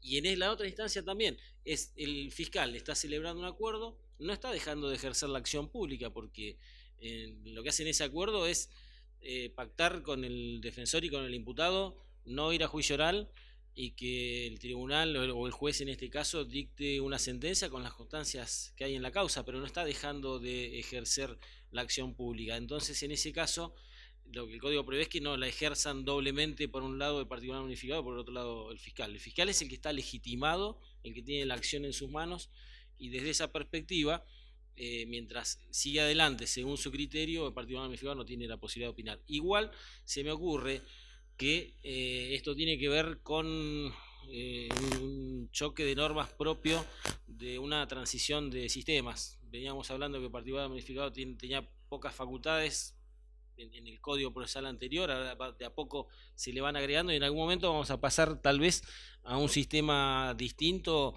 bien de confrontación, y por ahí tal vez tiene facultades distintas. Se me hace que esto es propio de esa transición y esa evolución normativa vinculada a los sistemas de enjuiciamiento, ¿sí?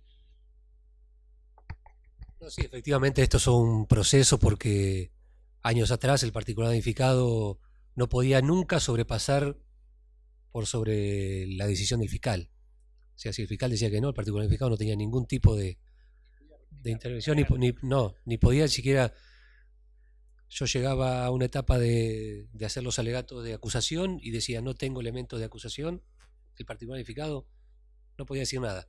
Ahora es la diferencia y esta gran facultad que le da la ley de poder mantener una acusación a pesar de un desistimiento del fiscal en cuanto a manifestar que no tiene elementos para hacerlo. Incluso también tiene muchas más facultades en cuanto a los recursos, a pesar de que el fiscal no lo acompañe en cierta forma. Pero bueno, en la práctica, la verdad que generalmente, salvo contadas excepciones, por lo menos lo hablo desde mi punto de vista, y me gusta hacerlo, cuando llego a una oportunidad de poder llevar a cabo un acuerdo de juicio abreviado, en mí creo que es saludable, por lo menos para mí como fiscal, ponerle en conocimiento al particular unificado, hablarlo con él, pedirle opinión, y por supuesto que yo puedo decidir, más allá de la opinión del particular unificado, y decir, hablando mal y pronto, no me importa lo que vos me decís, y lo hago igual. Pero creo que es saludable para el sistema también y para porque quiera o no, somos todos parte de un mismo. Tenemos que estar no de acuerdo, pero sí en comunión, en un proceso para que las cosas se sigan adelante. Y de mi punto de vista creo que es saludable pedirle su opinión y no he tenido inconvenientes generalmente en que me digan, sí, está bien. Por eso también es que siempre se necesita un patrocinio letrado. No puede venir la persona directamente afectada solamente al proceso, porque ahí sí no la va a convencer nunca nadie de que la pena es suficiente para reparar el daño por el cual fue damnificado. Por eso es que no se puede presentar cualquier persona sin patrocinio. Alguna persona que le diga, no, la ley establece esto, esto, y las pautas son estas. Por eso creo que es así. De no llegar a ese acuerdo, llegamos al juicio oral y público, donde ahí sí es donde tienen que reeditarse la gran mayoría de los elementos que llevaron a llegar a esa etapa. Testimonios principalmente, también informes periciales, si bien se incorporan muchas veces, y las partes tienen la facultad de llamar a las personas, peritos, a que concurran al debate y que den las explicaciones de por qué llegaron a esa conclusión. La responsabilidad penal en delitos de esta naturaleza, generalmente lo que se busca es determinar cuál fue el nexo causal que derivó en ese accidente. Esa culpa significa determinar quién y qué fue lo que llevó a que ese accidente se produzca, y y bueno, si efectivamente eso configura el delito. Los casos son innumerables, por eso no podemos tratar uno a uno, pero sí dar ejemplos de uno a uno, pero lo que se busca es eso, determinar el nexo causal. Muchas veces van a escuchar que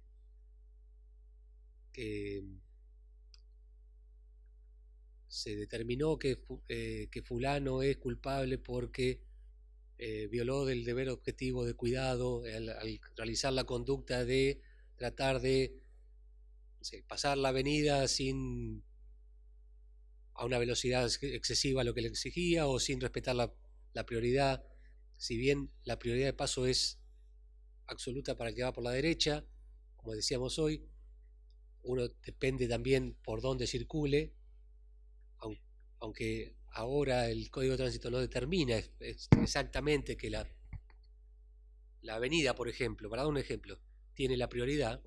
Sabemos que es una vía que tiene una mayor jerarquía. De hecho, el Código de Tránsito establece que en la avenida se puede circular a 20 kilómetros más de velocidad que lo que se circula en la calle normal. Entonces, si yo cruzo una avenida, vengo a una calle normal y cruzo una avenida sin fijarme, porque pensando que evidentemente estoy violando el deber objetivo de cuidado de cómo tengo que manejarme, o lo que el otro espera que yo haga, que es parte de lo que la ley también nos establece, lo que el otro espera que yo normalmente haga bien. Entonces, esos son como los puntos centrales en los delitos culposos de qué fue lo que llevó a que el accidente se produzca, obviamente ligado a las normas de tránsito, quién fue el que violó ese deber de hacer las cosas como correspondía. Y eso es lo que el juez tiene que valorar al momento de decidir si absuelve o condena. Y eso va a estar determinado solamente por las pruebas, llegado al juicio oral, si bien por los informes, por las pericias, pero principalmente cuando se llega a un juicio oral, el juez tiene que determinar por lo que tiene principalmente frente suyo, por la prueba directa que uno le lleva. Muchas veces esto, como les digo, son delitos muy difíciles de probar porque nadie está hablando en general, salvo muy contadas excepciones, que uno sale a la calle con un auto para matar gente. Por eso es difícil de probar, es difícil muchas veces de conseguir prueba. Justamente estábamos hablando en el break de un caso en particular de que la gente no se mete, más aún en estas épocas. La gente, pasado el juicio, encontramos 15 testigos que vieron el hecho. Al momento del juicio no tenemos nadie. Entonces es difícil llegar a veces a una conclusión, y eso es lo que le decía hoy.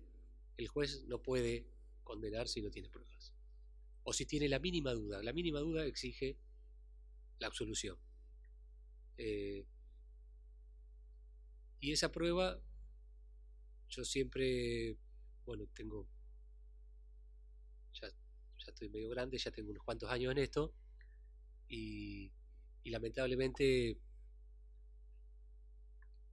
y pasa siempre, en todo delito, pero en este caso lo que no se hizo en los primeros momentos, después es muy difícil que uno lo vuelva a reeditar.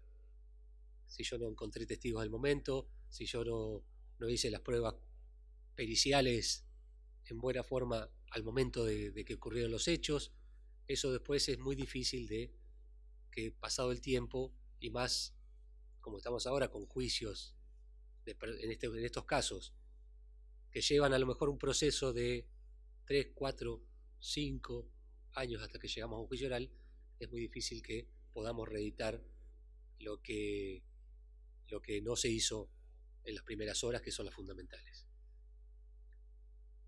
Yo siempre se lo decía y se lo digo a la gente que trabaja conmigo y al personal policial y a todo el que sea acuda en un caso de esta naturaleza.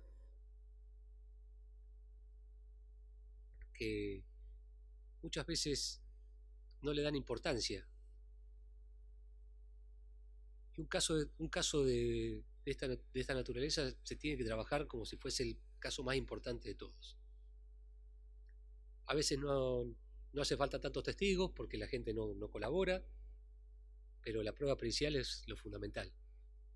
Entonces, en la medida de posible, yo solicitaba que baje sí o sí los peritos al lugar. Muchas veces no se puede. Todos sabemos que no hay peritos. Tenemos un cuerpo de peritos para una jurisdicción enorme. En el caso de Mercedes, con ahora menos kilómetros, pero en su momento 400 y pico kilómetros de distancia de un lado a otro. Y era imposible. Una buena foto a veces dice más que muchas palabras, pero es difícil llegar a poder hacer todo en todos los hechos. Pero iba a otro punto, porque ahí me fui por las ramas, porque me fui a mi época del comienzo, donde estábamos. Pero lo que no se hace, y esto lo quería marcar lo que decía Ariel hoy, la carga de la prueba la tenemos los fiscales. Es más fácil, si yo no hago las cosas, si no se hicieron las cosas bien al principio, es mucho más fácil para el defensor. Me quedo así de brazos cruzados en un juicio y si el fiscal no me prueba, ya está. Y eso también es muchas veces lo que puede llegar a reclamar el particular edificado, las cosas que nos hicieron en su momento. Y hablando de la función que tenemos, cada uno es en lo que creo que no debemos perder nunca de vista la función del otro. El defensor no por malo va a hacer su trabajo, y el trabajo a veces y esto tiene que ver también en las circunstancias, volviendo un poco a la instrucción, en la posibilidad o no. Generalmente son casos en que el imputado va a dar una versión de los hechos, y eso también tiene que ver con toda la prueba pericial y la prueba de testigos que hay. No quería meterme en tu tema, pero por ahí si quieres. La acusación. Lo que sucede en el juicio. Lo que sucede en el juicio es esto: no vamos a tener más que lo poco que pudimos o mucho que pudimos recabar en la etapa instructoria. Es reeditar, no va a surgir generalmente nada nuevo. Lo único que puede surgir es un testigo que aparezca porque una persona dijo: yo me acuerdo que estaba fulano, y nunca se lo relevó, nunca se le tomó declaración, pero generalmente va a ser con la prueba que estuvo en la instrucción, que se pudo recabar en los primeros momentos. Por ahí la particularidad que vos apuntabas, Adrián, era que en materia culposa la mayoría de las causas no llegan a debate, sino la Fiscalía también hace una selección de casos, principio de oportunidad, a veces la gravedad del hecho, entonces llegan por ahí pocos procesos a la instancia de juicio. Homicidio culposo o causas de lesiones culposas, pero que tienen atrás accidentes graves, ¿no? Picadas o accidentes de cierta repercusión. Lo que sí es cierto, a diferencia de lo que sucede en la mayoría de los delitos, es que los defensores normalmente aconsejamos en estos delitos, digamos, de índole culposa, que dé una versión el imputado. Muchas veces en los delitos comunes, no sé, pero la gran mayoría no declaran o no dan otra versión. Acá generalmente uno tiene una versión que generalmente va a ser exculpatoria, va a justificar porque iba fuerte, porque iba despacio, o va a negar la hipótesis del fiscal: yo iba despacio, el que venía fuerte era el otro, en fin. Entonces ahí creo que un poco el comentario de Adrián apuntaba a eso, es que tiene que tratar también de destruir otra versión que da el imputado, y respecto de hecho que, como dicen, muchas veces no hay testigos presenciales, y las conclusiones se tienen que sacar de las consecuencias, de los daños. Entonces vos, si tenés, en los casos del homicidio culposo, la de la víctima no la vas a tener por obvias razones. Los supervivientes en los accidentes graves habitualmente no se acuerdan nada, hay una amnesia de tiempo anterior, en general, por lo menos en mi experiencia. Adrián tiene más experiencia, sí. Pero suele suceder eso, es decir, o más que sobrevivieron al accidente no se acuerdan nada, se acuerdan de la estación de servicio, que tomaron un café 20 minutos antes, pero no se acuerdan del impacto, con lo cual, o testigos o la versión del imputado. eso. Es lo habitual. No sé si algunos conozco acá por ahí, han tenido alguna experiencia en particular, pero generalmente no se llega al debate oral y público. Son muy pocos los casos en que se llega al debate oral y público, principalmente por estas circunstancias. Hay casos que son claros y que habitualmente el defensor mismo busca cerrar la causa antes, con un juicio abreviado, en el caso que sea contundente la prueba. Y si no, bueno, pero son muy poquitos los casos en que se llega al debate oral y público.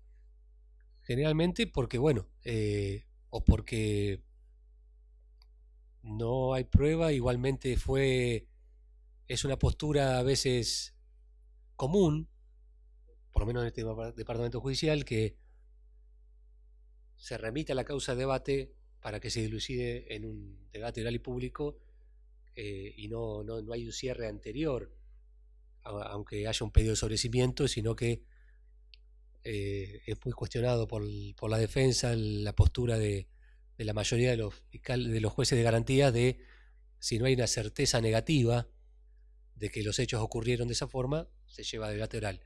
Y obviamente que una persona que se cree inocente no va a firmar una condena casi segura si no lo tiene, si no tiene la convicción de que efectivamente me equivoqué. Pero el tema es la dificultad de probar este tipo de delitos, cuando no tenemos testigos o cuando la prueba pericial es dudosa, por lo menos en su contundencia. No sé si alguno... Ariel, ¿querés...? Dos temas del particular damnificado.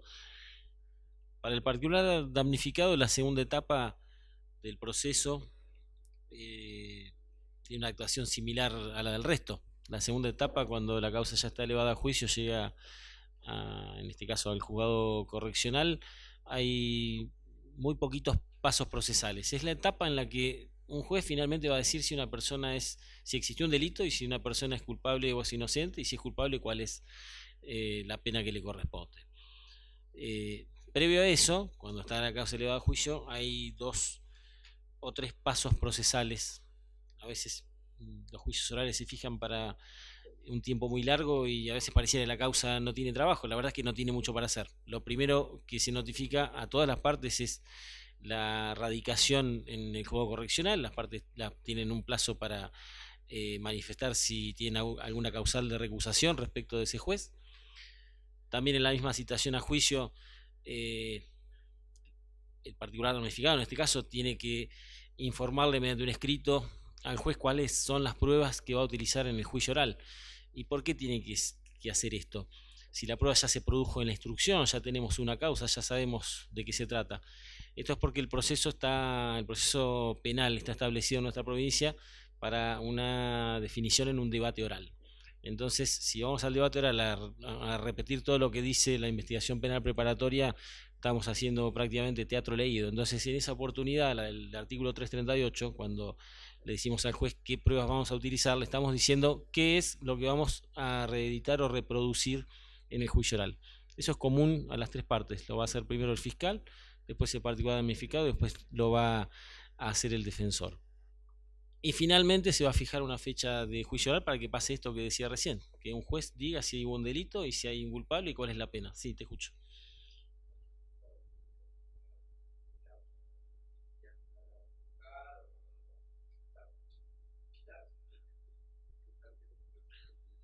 No tiene que hacer su ofrecimiento de prueba autónomo. Muchas veces ocurre que para las 3 partes el ofrecimiento de prueba es muy similar, porque nos llevamos el expediente en préstamo y empezamos a clasificar qué testigos vamos a utilizar, a quiénes vamos a citar para el juicio oral, qué pericias vamos a utilizar, independientemente del fiscal. Sí, la actuación del particular damnificado, si bien tiene un mismo sentido o un mismo objetivo que el del fiscal, es permanentemente independiente. Y termino con 2 facultades que tiene el particular damnificado en esta segunda etapa. La primera es que si al momento de alegar al fiscal no lo convenció o entendió que no le alcanza la prueba para acusar, no pasa nunca en Mercedes. Los fiscales, esa posibilidad pareciera que no está, pero estamos hablando desde la teoría. Bueno, no me tocó ninguna todavía. El particular damnificado tiene la posibilidad de acusar, de pedir de hacer en su alegato pedir una condena. Y la otra facultad que tiene, que guarda relación con las facultades recursivas de las que hablé un rato antes, tiene la posibilidad de recurrir una eventual sentencia absolutoria del imputado. Bueno, hasta acá la participación del particular damnificado y en general abrimos un espacio para que pregunten, se saquen todas las dudas. Así se trata la defensa en este apartado. Sí. Se lo ignoro. La última palabra tiene el defensor. Siempre. No, bueno, un poco desde la visión de la defensa, ¿no? Que alguna mención hizo Adrián. La realidad es que en Mercedes, por lo menos que es donde más experiencia uno tiene, el sobreseimiento al pedido de elevación a juicio del fiscal es muy raro.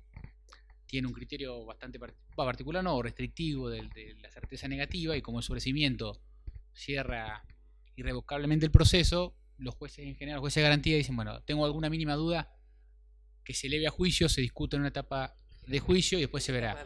Claro, hasta la sentencia, el principio de duda al revés. En caso de duda te meto preso, comisión preventiva, en caso de duda te elevo la causa a juicio. Solamente la duda juega a favor en la sentencia, pero bueno. Entonces la verdad que a veces no tiene mucho sentido desde el punto de vista de la estrategia generar oposiciones por oposiciones mismas sabiendo que la causa se va a elevar, porque muchas veces uno marca como defensor algunos defectos de la investigación, que lo único que sirve es para que el fiscal, cuando ofrezca la prueba en el momento del juicio, va a leer ese artículo, tiene razón, acá estoy flojo de prueba, voy a reforzar este aspecto, voy a reforzar este otro. Entonces, cuando salvo en aquellos casos que uno ve que fue un pedido infundado o que se tiene fe, en general, por lo menos en mi experiencia, no conviene hacer una oposición, salvo que la estrategia sea otra de ganar tiempo para algo, pero en general, si no, no conviene. Una vez la causa radicada, ya habló Ariel cómo es eso, bueno, siempre la defensa ofrece en último lugar para poder ejercer un control de la prueba, tanto que ofreció la fiscalía como el particular damnificado, hace un ofrecimiento autónomo que puede ofrecer todas las pruebas que sean conducentes. En general, en eso sí, acá los jueces tienen un criterio bastante amplio en cuanto a la admisibilidad de pruebas. Es difícil que los jueces, en este caso correccionales, pero en general los tribunales también, no hagan lugar a alguna prueba. En general todas las pruebas que uno ofrece hacen lugar, salvo que sea totalmente inconducente o no tenga nada que ver con lo que se discute. La primera, o digamos la única alternativa que va a venir seguramente de la Fiscalía va a ser la proposición de clausurar la causa a través o terminar la causa a través de las normas del juicio abreviado. Que acá debe ser una aclaración, como esto se vincula un poco a los accidentes de tránsito. En un principio, con la vigencia de este código, se discutía el tema del juicio abreviado y la compañía de seguro. A veces las compañías de seguro entendían que el juicio abreviado era reconocimiento de responsabilidad y con ese argumento no querían cubrir el siniestro en la fase civil. Esto después se superó, pero además tiene que quedar en claro que en provincia de Buenos Aires, a diferencia de lo que ocurre en capital o en el fuero, digamos, en el Código Procesal de Nación, el juicio abreviado no es reconocimiento de responsabilidad, con lo cual ese argumento era un poco dogmático o infundado.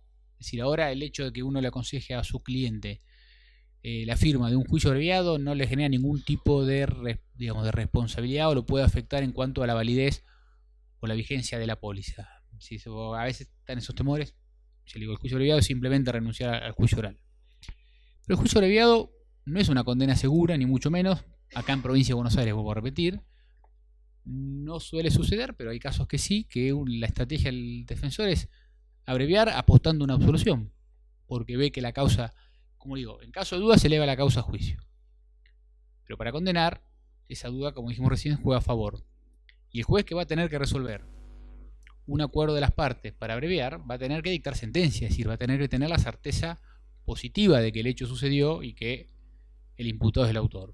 Y a veces las instrucciones, justamente por esto que habló Adrián, ¿no?, de las dificultades, de la falta de medios, a veces la poca importancia que le da la policía, y el paso del tiempo, a veces son defectuosas las instrucciones. Y hay casos hasta en cuestiones fundamentales, hasta dónde fue el hecho. Hay casos que se han llegado a instancias de juicio sin saber en qué esquina fue, porque no se describió, a veces por omisiones. Bueno, muchas veces el defensor tiene que evaluar esa posibilidad de el juicio abreviado como una estrategia de absolución. No es lo común, no es lo corriente, pero se ven.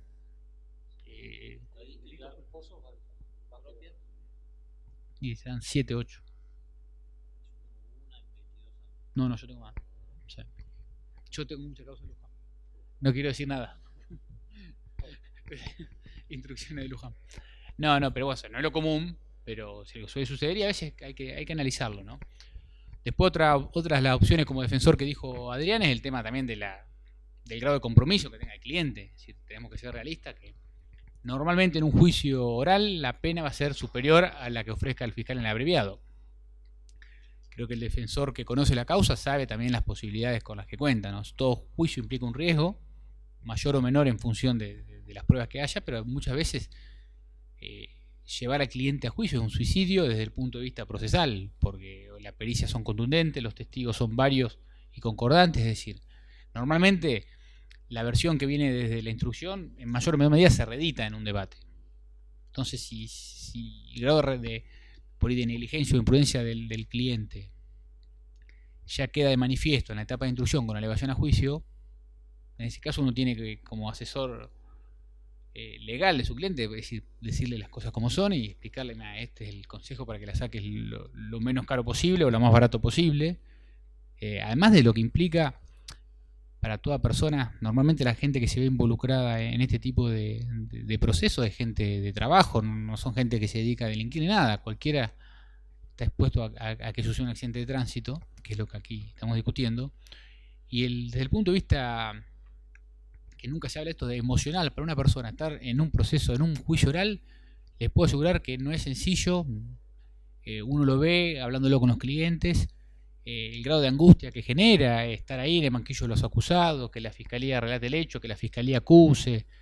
Es decir, también creo que como defensores, como asesores legales, tenemos que advertir eso también. Es decir, ¿para qué someterlo a un cliente frente a casi una condena segura a que pase por todo ese trauma, ya el trauma que generalmente también les queda, sobre todo en los homicidios culposos, que les queda de haber vivido esa experiencia? Son cosas, creo que los abogados tenemos que tener en cuenta, al momento de asesorar a nuestros clientes y decir las cosas tal cual son, y no solamente la cuestión formal de querer llegar al debate por llegar al debate o de querer ganar tiempo. O sea, a veces sí, a veces la opción de ganar tiempo para algo, muchas veces cuando son profesionales por ahí dicen, bueno, que se haga lo más largo posible, así agarro la cosecha que viene, porque a veces pasa eso, sobre todo con los camioneros, que también son sujetos comunes de estar de frente a este tipo de procesos justamente por su tarea. Pero más allá de eso, creo que tenemos que hacer un análisis más integral de la situación, ¿no?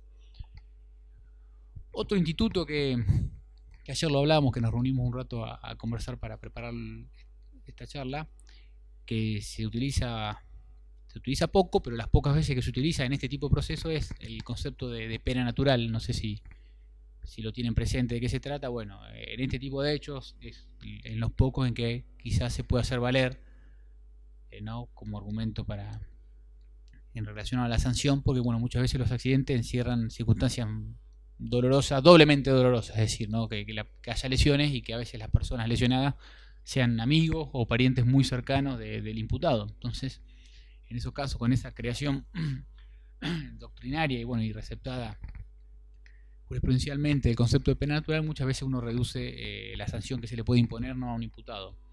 Son elementos que, como defensores en este tipo de procesos, tenemos que tener en cuenta al momento.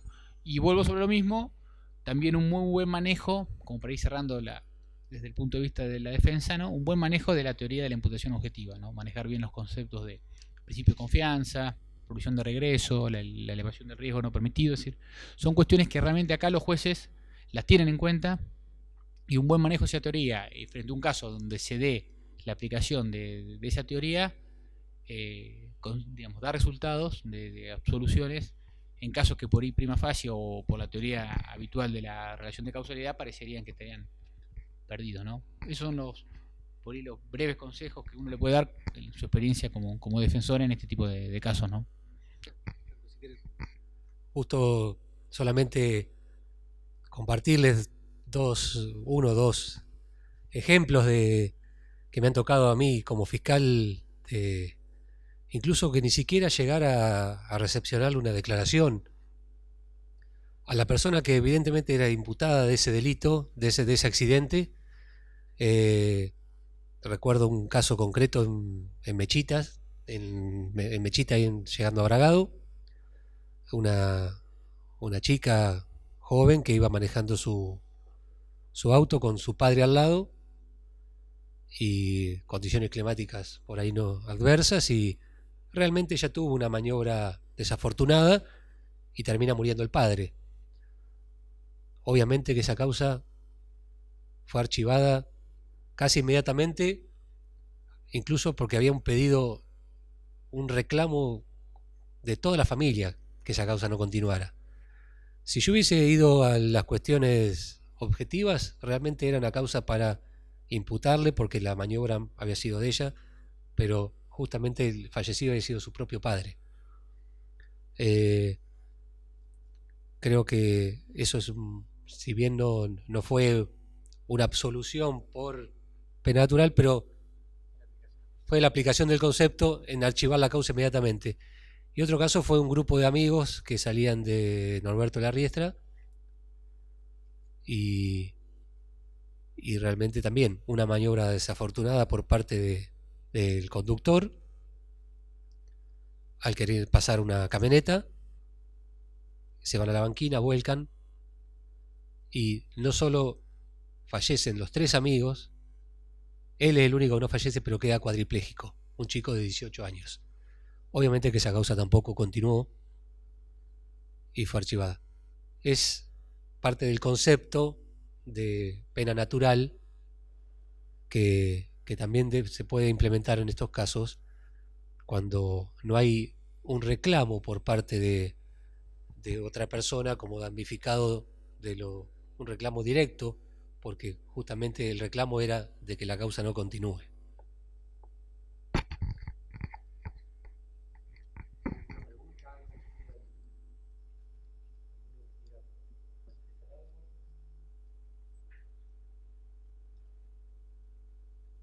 Fue todo muy claro, parece.